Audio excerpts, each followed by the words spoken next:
Everyone welcome to সঙ্গী সাথী পাঠশালা। আজকে আমরা ক্যালকাটা ইউনিভার্সিটি বা আমাদের কলকাতা বিশ্ববিদ্যালয়ের হিস্ট্রি অনার্সের সাজেশন নিয়ে এসেছি। এটা আমরা থার্ড সেমিস্টারের জন্য নিয়ে আসছি। বিগত দিন আমরা হিস্ট্রি অনার্স থার্ড সেমিস্টারের পেপার সিসি পেপারের যে 3 সেটা আলোচনা করে ফেলেছি। আজকে আমরা সিসি পেপার 4 হিস্ট্রি অনার্সের গুরুত্বপূর্ণ প্রশ্নগুলি সাজেশনগুলি আলোচনা করব, যেগুলো আমাদের এবছরের জন্য খুব গুরুত্বপূর্ণ হতে চলেছে।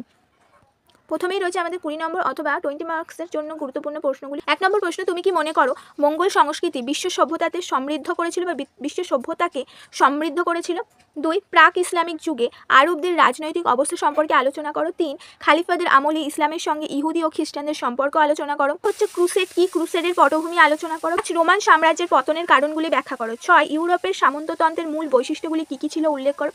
7 হচ্ছে মধ্যযুগের ইউরোপীয় শিক্ষা ব্যবস্থায় বিশ্ববিদ্যালয়ের অবদান কতখানি ছিল সেটা আলোচনা করো। 8 হচ্ছে সামন্ততন্ত্রের পতনে ঐতিহাসিক বিতর্ক উল্লেখ করো। 9 হচ্ছে চেঙ্গিস খানের কৃতিত্ব মূল্যায়ন করো। 10, দ্বাদশ শতকীয় নবজাগরণের বৈশিষ্ট্যগুলি আলোচনা করো। 11 নম্বর প্রশ্ন হচ্ছে পিরেনের তত্ত্ব ব্যাখ্যা করো। 12 হচ্ছে মধ্য এশিয়ার বাণিজ্যে বেদুইনদের অবদান আলোচনা করো। এই 12টা হচ্ছে তোমাদের 20 নম্বরের জন্য খুব গুরুত্বপূর্ণ প্রশ্ন এবং প্রত্যেকটা খুব গুরুত্বপূর্ণ। দেখতেই পাচ্ছ এখানে প্রত্যেকটাতে স্টার দিয়ে একটা প্রশ্ন চিহ্নিত করে দেওয়া হচ্ছে কোনটা কত গুরুত্বপূর্ণ। এই হচ্ছে আমাদের 5 নম্বরের জন্য গুরুত্বপূর্ণ প্রশ্নের সাজেশন। প্রথম প্রশ্ন রয়েছে ক্যারোলিনজীয় নবজাগরণ সম্পর্কে টিকা লেখো। 2 নম্বর প্রশ্ন, 5 নম্বরের জন্য 2 নম্বর প্রশ্ন হচ্ছে ম্যানর ব্যবস্থার গুরুত্ব আলোচনা করো। 3 হচ্ছে বেদুইনদের গীতি কবিতার প্রধান বৈশিষ্ট্যগুলি কী ছিল। 4, ইনভেস্টিচার দ্বন্দ্ব কী, খুব গুরুত্বপূর্ণ প্রশ্ন।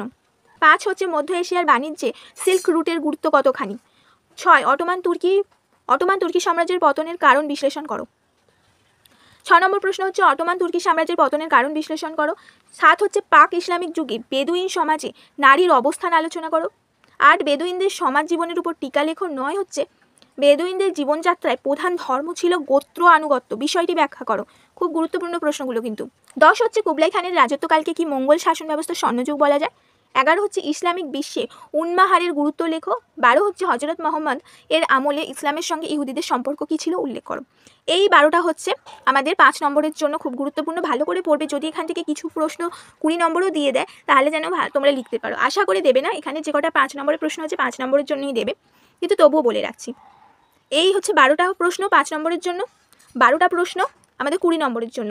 এই ছিল তোমাদের ক্যালকাটা ইউনিভার্সিটি বা কলকাতা বিশ্ববিদ্যালয়ের হিস্ট্রি অনার্সের থার্ড সেমিস্টারের সিসি পেপার 4 এর গুরুত্বপূর্ণ সাজেশন। এছাড়া আমরা সিসি 3 সাজেশনগুলি উল্লেখ করে দিয়েছি আগে, সেগুলো অবশ্যই তোমরা চ্যানেলে ভিজিট করে দেখে নেবে এবং তোমরা অবশ্যই চ্যানেলটাকে সাবস্ক্রাইব করে রাখবে। আমি চেষ্টা করবো তোমাদের প্রশ্নের উত্তরগুলো দিয়ে দেওয়ার, সেই জন্য তোমরা অবশ্যই আমাদের চ্যানেলটাকে সাবস্ক্রাইব করে রাখবে।